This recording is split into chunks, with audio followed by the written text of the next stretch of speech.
Toi seul peux me sauver. Dans mes ténèbres, tu viens me trouver. Toujours fidèle, tu m'appelles et me ramènes. Toi le berger de mon cœur. Les yeux fixés sur toi, je m'abandonne, je m'attends à toi. Les yeux fixés sur toi, je m'abandonne, je ne vis qu'en toi. Et mon cœur s'écrie, je veux plus de toi. Viens, remplis-moi par ton amour. Et toute ma vie, tu brilleras et me montreras ce que tu veux pour moi. Pas à pas, tu me soutiens. Toi l'inébranlable,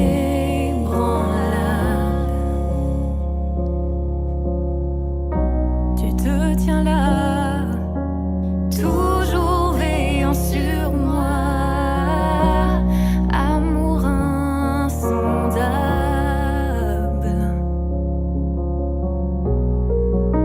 mon être entier, autrefois condamné, par ta grâce est sauvé.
Saint-Esprit vient, ouvre le ciel, descend sur nous, viens, Saint-Esprit vient, feu éternel, embrase-nous, viens, Saint-Esprit vient, touche la terre, descend sur nous, viens, Saint-Esprit vient, amour du Père, embrase-nous, sois le feu qui me guérit, sois l'amour qui me bénit, voici mon cœur.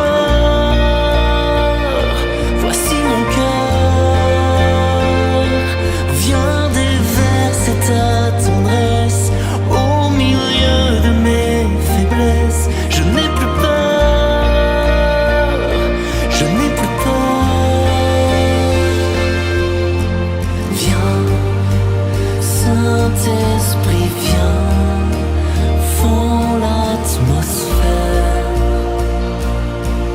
descend sur nous, viens, Saint-Esprit vient, de ta lumière, envahis-nous, sois le feu qui me guérit, sois l'amour qui me bénit, voici mon cœur, voici mon cœur, viens déverser ta tendresse au milieu de mes faiblesses, je n'ai plus peur, je n'ai plus peur, sois le feu qui me guérit, sois l'amour qui me bénit, voici mon cœur, voici mon cœur,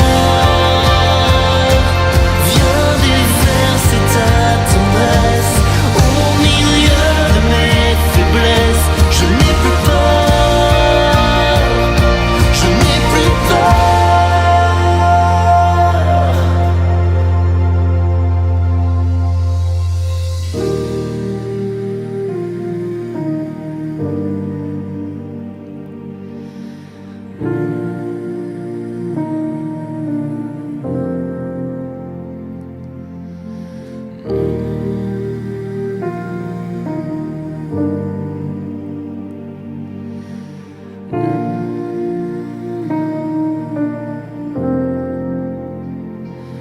Une pluie de guérison pour notre génération.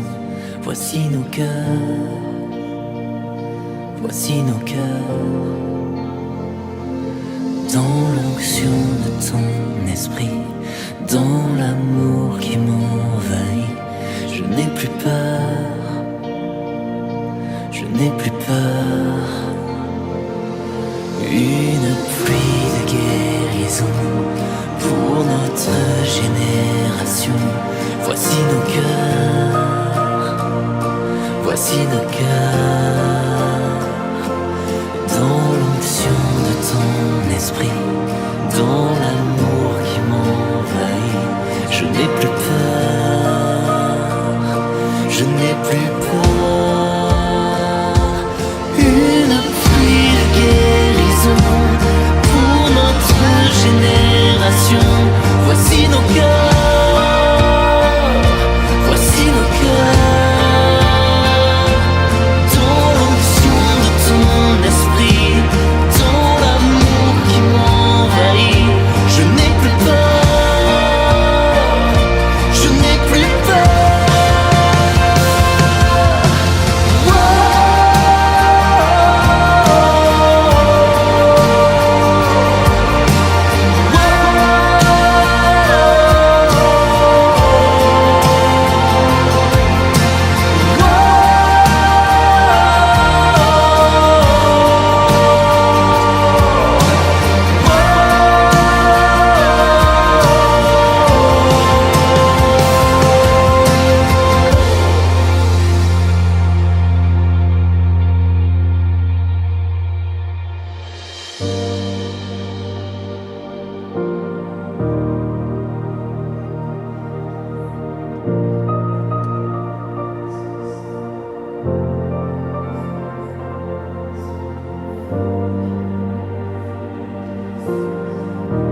Avez-vous déjà eu l'impression que Dieu ne vous parlait plus? Vous avez prié en lui demandant une direction pour votre vie sans qu'il daigne répondre.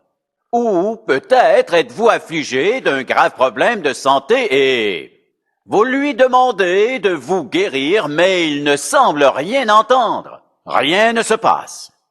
Ou vous voyez vos enfants sur une mauvaise pente. Vous priez pour que Dieu parle à leur cœur, mais vous ne voyez aucun changement. Il vous semble que Dieu garde envers vous un lourd silence. Vous savez bien qu'il est là quelque part, mais pour le moment, la ligne semble coupée. Comment réagir à de tels sentiments?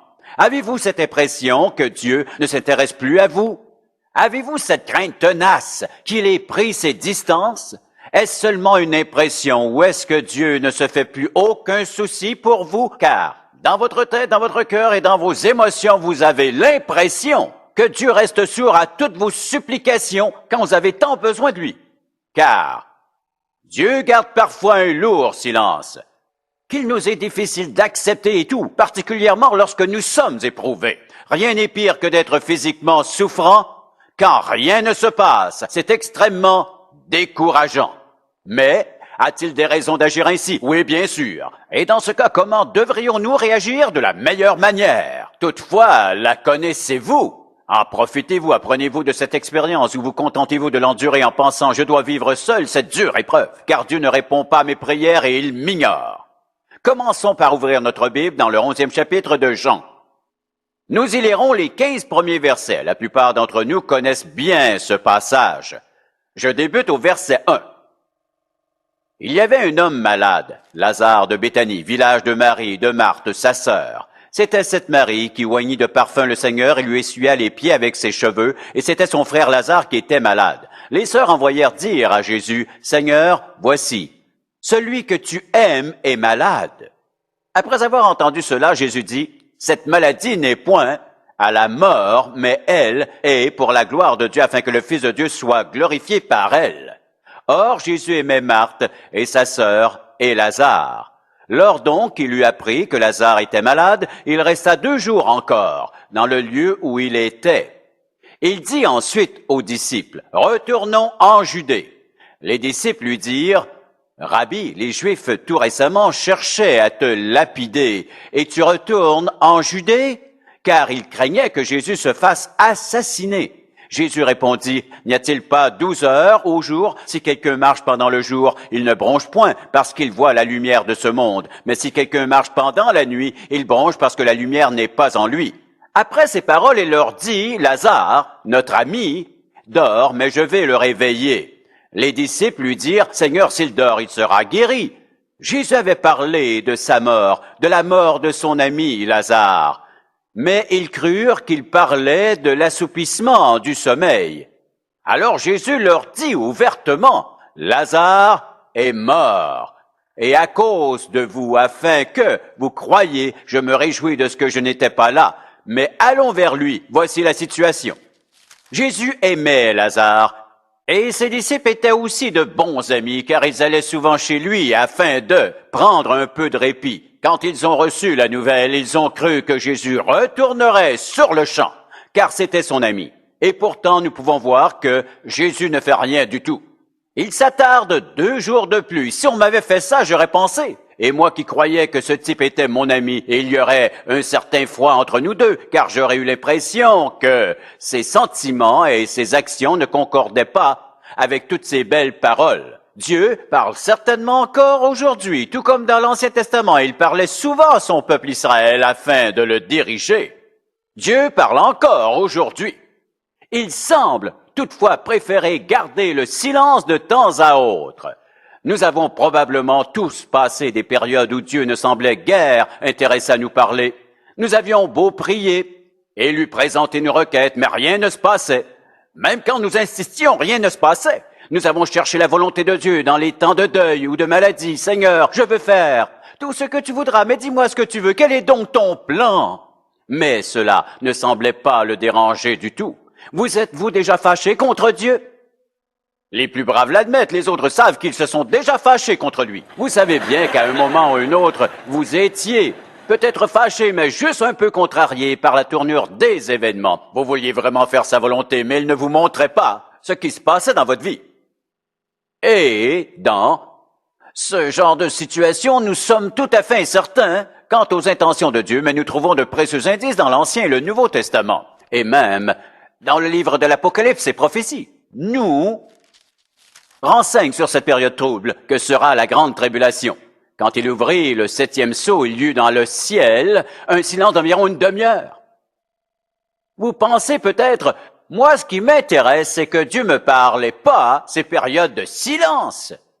Pourtant, le silence de Dieu contient un aspect très, très positif. Même s'il arrive que le silence de Dieu nous plonge dans l'impatience, nous perturbe et nous fait remettre sa bonté en question, laissez-moi vous dire que son silence peut quand même avoir du bon. Mais si tout ce qui m'intéresse de Dieu est d'obtenir mon information et que mes désirs et mes requêtes soient exaucés, je raterai alors certaines de mes plus merveilleuses bénédictions en ce qui concerne le plan de Dieu pour ma vie. J'aimerais prendre un moment pour attirer votre attention sur les raisons qui le rendent silencieux, car nous avons le droit de le questionner sur les raisons de son silence. Il nous a promis son amour et de pourvoir à nos besoins. Il promet de répondre à nos prières. Il promet de nous donner sa direction et tout à coup, le silence. Nous n'entendons plus rien de lui. En quoi cela cadre-t-il avec ce qu'il veut faire dans notre vie, car nous avons le droit de lui poser cette question. Quelles sont, donc, ces raisons d'agir ainsi même s'il ne garde pas toujours le silence comme nous l'avons déjà dit? Ne nous leurrons pas, une raison pour laquelle Dieu paraît silencieux et que nous sommes tellement absorbés par le monde, ses soucis, ses plaisirs et aussi nos propres intérêts, que nous ne pourrions pas l'entendre de toute façon. Nous ne sommes pas sur la même longueur d'onde. Nous n'avons aucun temps pour lui. Nous l'éloignons, peut-être pas consciemment, mais nous le faisons quand même. Une raison spécifique pour expliquer le silence de Dieu est qu'il essaie simplement d'attirer notre attention. Parfois, nous vivons seulement par et pour nous-mêmes. Et un jour, nous décidons que nous avons besoin de lui, mais il ne semble pas coopérer car il veut attirer notre attention. Dieu n'est pas notre serviteur et on ne peut pas s'attendre à ce qu'il se montre quand on l'appelle et qu'il parle quand on le veut bien. Dieu est le souverain de cet univers, il est celui qui tient les commandes, ce n'est pas nous, c'est lui. Et il arrive qu'il doit poser certains gestes pour attirer notre attention et l'un d'eux est de demeurer absolument silencieux. Nous ne l'entendons plus. Une autre raison est un péché non confessé. Un péché non confessé dans la vie d'une personne l'empêchera d'entendre Dieu. Pour être plus précis, elle n'entendra qu'une chose et rien d'autre. Tu dois impérativement extirper ce péché de ta vie. Dieu parlera seulement de cela avec elle. Dieu ne s'intéressera à rien de ce qui peut vous intéresser lorsque vous vivez dans le péché, que vous n'êtes pas sensible à sa volonté, son intention, son plan et que vous ne voulez pas accomplir sa volonté.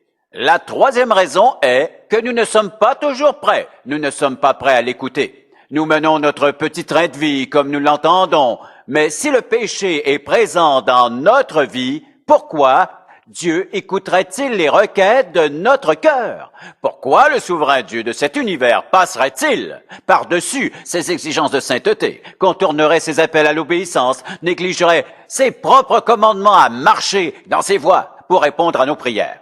Vous pensez peut-être que Dieu répond quand même à vos prières, même si vous vous êtes détourné de lui, mais ce n'est pas vrai.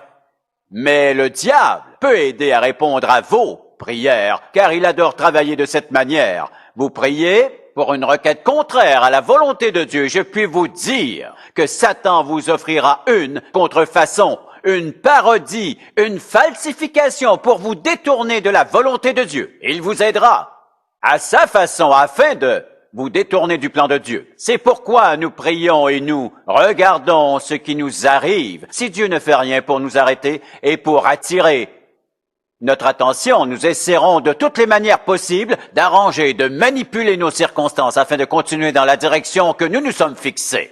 Mais le silence de Dieu nous ramène alors dans le droit chemin de sa volonté pour notre vie. Parfois, nous ne sommes pas capables ou disposés à l'écouter. Il doit donc, premièrement, nous enseigner à lui faire confiance en tout temps. Si à chaque fois que je vais à Dieu pour lui demander quelque chose, qu'il me répond et que nous discutons et que je sais alors qu'il me parle. Après un certain temps, ce n'est plus une question de confiance. Mais si je vais à lui, qu'il ne répond pas et préfère garder le silence, vais-je lui faire confiance malgré ce silence? Vais-je lui faire confiance ou dois-je absolument avoir quelque chose? Dois-je absolument obtenir la garantie qu'il m'écoute? Ai-je confiance qu'il demeure le même dans son silence? Car ce silence n'indique pas qu'il est inactif. Ce silence ne veut pas dire qu'il ne m'écoute pas. Ce silence ne signifie pas qu'il ne répondra pas à ma requête. Dieu veut que nous entretenions une relation avec lui, une relation intime avec lui dans le sens qu'elle n'est pas conditionnelle. Qui veut être aimé seulement s'il respecte des conditions? Personne ne veut être aimé sous certaines conditions. Dieu ne veut pas que nous l'aimions conditionnellement, juste parce qu'il est Dieu. Alors, il se sert de ce silence pour nous enseigner à lui faire confiance. Ensuite, le silence de Dieu peut être motivé par une autre raison très importante. Écoutez bien ce qui suit. Il veut que nous apprenions à distinguer sa voix des autres voix. Il veut nous apprendre à distinguer sa propre voix des autres voix. Pensez à toutes les voix que nous entendons quotidiennement. Et je me rappelle, lorsque j'étais un enfant, nous étions environ 6 copains. Chaque après-midi après l'école, nous allions dans un grand terrain pour jouer.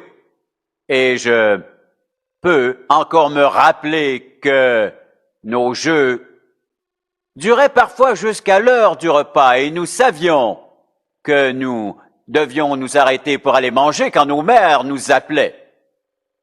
Nos mères savaient tout où nous étions. Je peux encore entendre la voix de ma maman, Charles.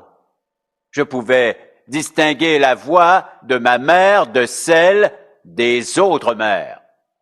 Je pouvais reconnaître ma mère, même quand les autres appelaient en même temps.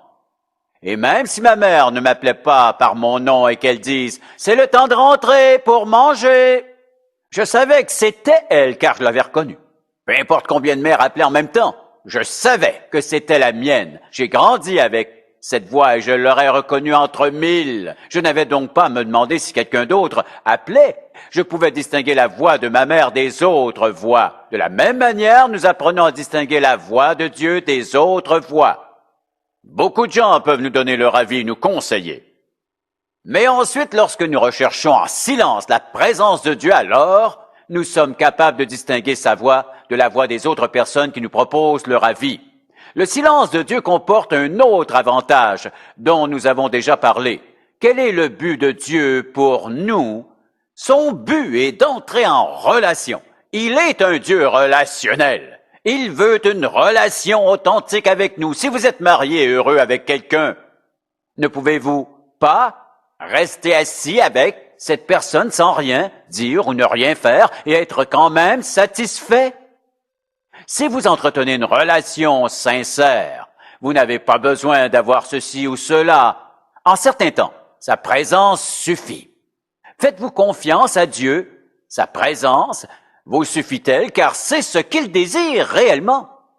En d'autres mots, il veut que nous dépassions le stade. Je veux ceci et cela. Protège-moi pour voir mes besoins, ceux de ma femme, de mes enfants, mon auto, ma maison et mon travail. Pensez pas que Dieu aimerait simplement vous avoir. Vous seul, tel que vous êtes. Maintenant, la question est de savoir comment nous devrions réagir au silence de Dieu. Premièrement, nous devrions lui demander pourquoi. Ne pensez pas qu'on ne peut jamais questionner Dieu, vous le pouvez. Dieu ne s'irritera pas si vous le questionnez sur ses raisons d'agir. Il ne vous punira pas. Nous en avons la preuve en lisant la Bible, puisque lorsque Jésus a été crucifié, il a dit « Mon Dieu, pourquoi m'as-tu abandonné ?» Nous avons ce privilège devant notre Dieu. Nous avons le droit de lui demander pourquoi il agit ainsi. Car en réalité, cela ne le dérange pas. Cela ne l'irrite pas et cela ne le met pas en colère contre nous. Rappelez-vous qu'il nous comprend tous parfaitement. Il connaît les raisons qui nous motivent à le questionner. Alors, une première et bonne réaction est de lui demander ses raisons, sans craindre d'être puni. Une deuxième raison est celle-ci.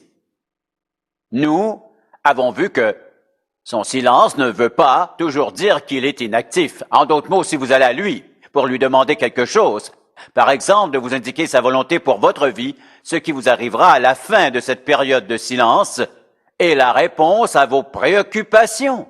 Il répond en agissant. Mais Dieu agira seulement en son temps. Car souvent, lorsque nous désirons quelque chose, nous voulons l'avoir maintenant ou encore mieux pour hier. Rappelez-vous bien que Dieu n'est pas votre serviteur et que vous n'avez qu'à sonner pour qu'il réponde. Non, il est une personne. Il est l'infinie personnalité de tout ce qui est bon dans l'univers. Il est quelqu'un. Il est au-dessus des hommes car il est absolument divin. Il peut s'adresser à chacun de nous ou nous tous ensemble. Chacun de nous individuellement. Ne me demandez pas comment il peut le faire, je n'en ai aucune idée. Il est Dieu, si je pouvais l'expliquer, il ne serait pas Dieu. Nous savons seulement par expérience et par sa parole qu'il en est capable. Alors, quand nous pensons aux réactions possibles, nous devons nous rappeler que son silence ne prouve pas son inactivité, mais qui fait une bonne œuvre dans notre vie. Et troisièmement, si nous allons au psaume 46, par exemple, et trouver un verset traduit un peu différemment d'une version à l'autre, mais il est surtout connu de cette manière. Arrêtez, sachez que je suis Dieu. Et dans certaines autres versions, on peut lire, reconnaissez que je suis Dieu. Au lieu de sachez que je suis Dieu, ce qui est une manière un peu différente de le dire. Mais l'important est de s'arrêter. Comment dois-je réagir? Je ne dois pas réagir avec peur, doute, crainte, frustration, anxiété ou d'autres sentiments négatifs semblables. Mais je dois réagir en m'arrêtant avec confiance, en sachant que dans son silence, il accomplit une bonne œuvre dans ma vie. Et au moment opportun, au meilleur moment, il répondra à toutes mes préoccupations. Et il y répondra parce qu'il a promis de le faire. Il dit qu'il rendra parfait tout ce qui peut nous concerner. Car Dieu s'intéresse personnellement à notre vie. Nous n'avons donc qu'à être patients et attendre son temps. Donc, je dois réagir en lui faisant confiance ensuite. Je dois réagir en anticipant. Je dis en anticipant une relation plus personnelle avec lui, c'est-à-dire que je dois m'y attendre.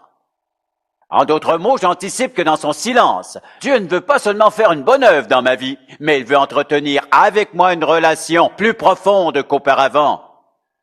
Notre relation avec Jésus-Christ devrait être, peut-être et sera aussi profonde, aussi satisfaisante que nous le voulons en autant que nous le laissons travailler dans nos vies. Comment devons-nous réagir? En anticipant et ensuite, bien sûr, de la manière suivante. Voici comment nous devrions réagir en respectant son droit d'être silencieux. En d'autres mots, Dieu ne nous doit absolument rien. Nous lui devons tout.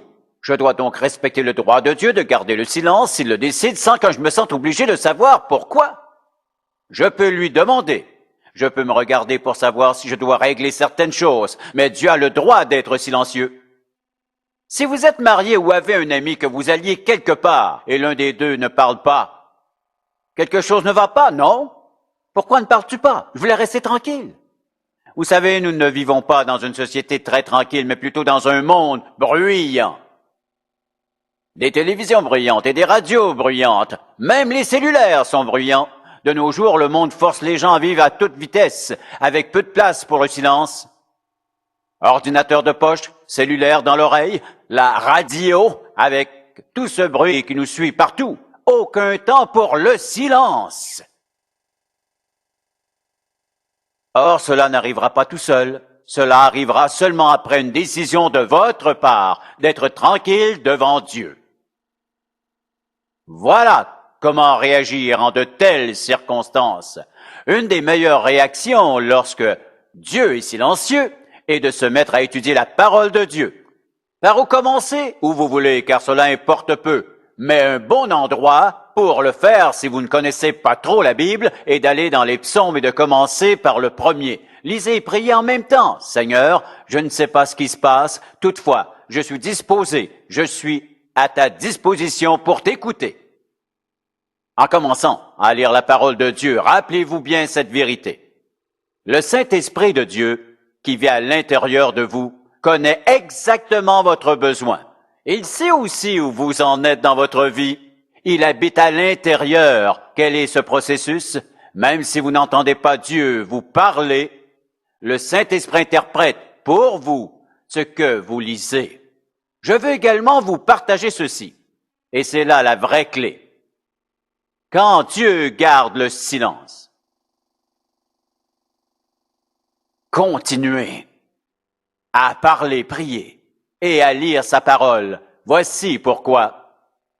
Vous brisez le silence. Parfois, lorsque Dieu a un but en tête, vous brisez le silence en lui faisant sans cesse confiance malgré ce persistant silence, en lisant continuellement sa parole pour voir ce qu'il a fait dans la vie de David, la vie de Moïse, la vie de Daniel et la vie de Jésus. Comment Dieu a-t-il travaillé dans chacune de ses vies? J'aimerais ajouter un dernier point. Que veut-il donc?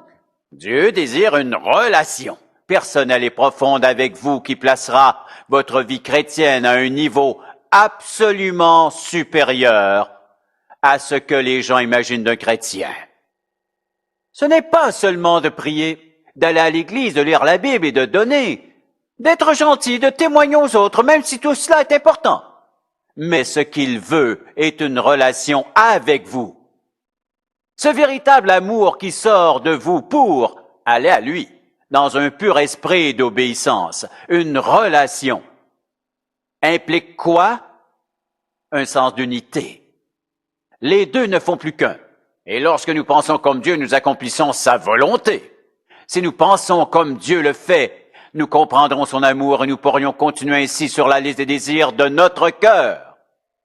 Et en parlant de cette relation profonde, quand commence-t-elle?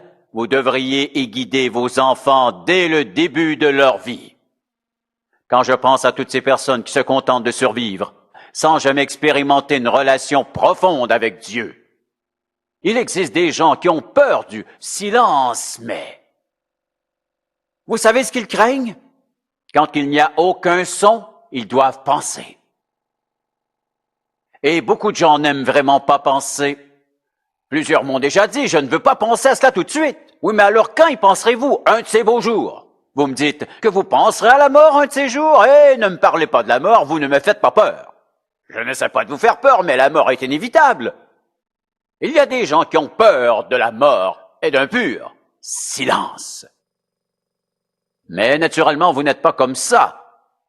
Je veux quand même vous encourager d'en faire votre but sur votre liste de priorités. Une fraîche et nouvelle relation intime avec l'Éternel par son Fils Jésus-Christ, mais par où pouvons-nous commencer? Comment y parvenir si vous n'êtes même pas chrétien? Vous n'y parviendrez pas. C'est impossible. Sauf si vous demandez à Jésus-Christ de vous pardonner vos péchés. Dites-lui que vous remettez votre vie entre ses mains, que vous avez confiance en son pardon, obtenu par son sang, versé pour vous. Vous ne comprendrez peut-être pas tout, mais vous savez qu'il a payé entièrement la dette de votre péché sur la croix, et si vous lui demandez sincèrement, il vous pardonnera et vous donnera sagesse et direction pour votre vie. Voilà les étapes. Il commencera par ouvrir votre cœur afin que vous compreniez tout cela. Même si vous êtes déjà croyant, vous pouvez aussi faire l'exercice suivant. Avant que cette journée soit terminée, prenez un temps seul. Avec Dieu, priez-le et humiliez-vous devant lui, car il est Dieu. Agenouillez-vous et reconnaissez qu'il est maître de votre vie. Et dites-lui que vous voulez vous arrêter et garder le silence, afin qu'il puisse vous parler s'il le désire, mais que rien ne l'oblige à le faire. Vous voulez simplement vous offrir à lui en silence, quel que soit le message transmis, vous voulez seulement l'écouter. Si vous pratiquez ce silence devant lui, voici ce qui vous arrivera. Anxiété, angoisse, colère, inquiétude et toutes ces choses qui procurent aux gens des maladies cardiaques en tout genre, tout cela disparaîtra de votre vie pour de bon. Et pourquoi? Parce qu'il vous donnera une chose que vous ne pouvez acheter, qu'aucun docteur ne peut prescrire, que personne d'autre ne peut vous donner. Il vous accordera un sens de lui-même qui satisfera les élans profonds de votre cœur. Vous n'avez qu'à demander. Seigneur, comme nous te sommes reconnaissants de ton amour, tu nous aimes assez pour désirer une relation personnelle avec nous qui est presque au-delà de notre compréhension, parce que nous sommes tellement indignes de toi. Mais tu nous sauves malgré tout. Tu nous mets en position pour entretenir ce genre de relation avec toi. Et ma prière pour toutes les personnes qui entendent ce message, c'est que tu leur donnes un appétit pour ta personne. Non pas pour ce que tu peux donner, mais pour toi-même. Je sais que tu rassasieras tous ces cœurs. Au nom de Jésus, Amen.